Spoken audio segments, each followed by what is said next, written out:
Good evening and welcome to the 5 o'clock news. I'm Nora Hart. Pete Ferryman is off tonight.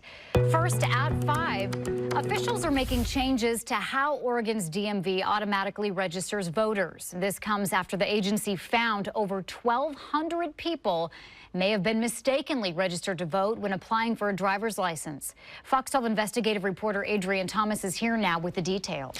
Yeah, Nora, of those people, the Oregon Secretary of State's office reports only 9 of those potentially ineligible voters voted in prior elections. The DMV says this mistake could have been DMV workers mistakenly selecting U.S. passport or U.S. birth certificate from a drop-down menu when given a foreign passport or birth certificate during the driver's license application process. Now, as part of the Oregon DMV's automatic voter registration, if someone presents a U.S. passport or birth certificate showing they're a citizen, then their information is sent to the Secretary of State's database for automatic voter registration.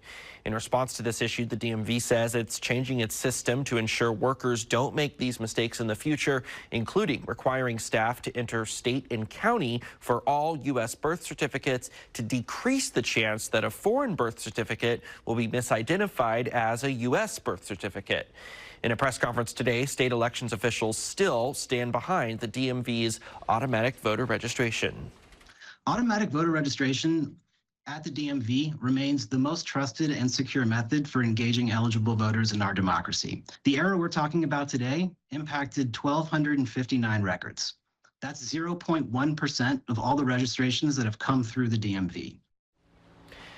The Oregon Secretary of State's office ordered those 1,200 plus voter registrations to be deactivated, but people in that group were notified and will have the opportunity to re-register for the 2024 election if they can provide proof of eligibility.